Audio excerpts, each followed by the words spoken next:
Nauuso na naman.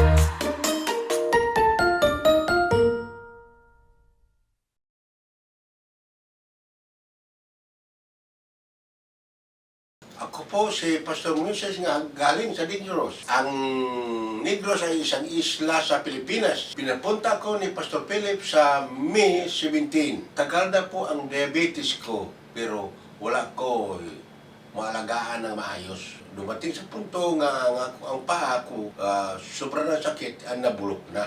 Nabalitaan ako ni Pastor Philip, pinapapunta ko para magpa-stem cell. Pagpunta ko dito, maraming mga puti-puti sa balat ko. Dahil ang katawan ko nabulok na ng puti-puti, sobra kakadiri nga tingnan. Sabi sa mga nurse nga sobrang kunat ang balat ko. Hindi pasok ang injection nga maayos. Kung matindi ang sakit sa paa ko, hindi ako makatayo ng matagal. Noong araw nga nagpa-stem cell na ako, sa tindi sa sakit sa paa ko, hindi ako makaakyat tungkol sa eskeletor tungkol sa paa ko nga sakit. Dinulugan ako sa pastor para nga makasakay ako sa eskeletor. Salamat, pastor! Nagpa-stem cell ako sa May, ngayon July na. Magdalawa na buwan, sobrang pinagbago sa katawan ko. Wala ang puti-puti sa paa ko at sa aking kamay. Hallelujah! Malambot na ang aking kamay at paa. Makatayo na ako ng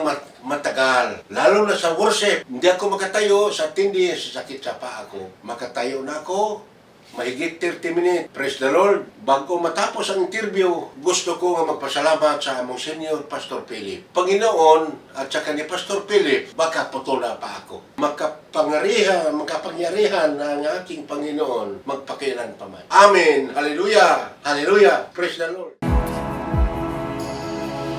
You are waymaker, miracle worker, promise keeper, light in the darkness, my God, that is who you are. You are waymaker, miracle worker, promise keeper, light in the darkness, my God, that is who you are. You are here, touching every heart. Hello, ako po si Pastor Asher. Na-bless ba kayo sa video ni Pastor Moises? Isa po ako sa naging witness sa kanyang pag-recovery, fast recovery after stem cell.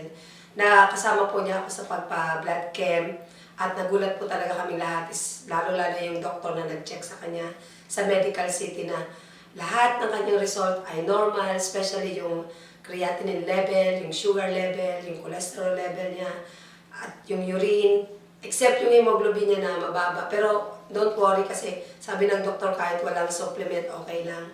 Sabi ng doktor sa kanya, kahit anytime pwede ka nang umuwi ng Negros. Kaya naman, masayang-masaya kami. To God be the glory talaga na malaman na talagang okay na siya, makakabalik siya ng 2 paa sa probinsya. Yun lang po, maraming salamat.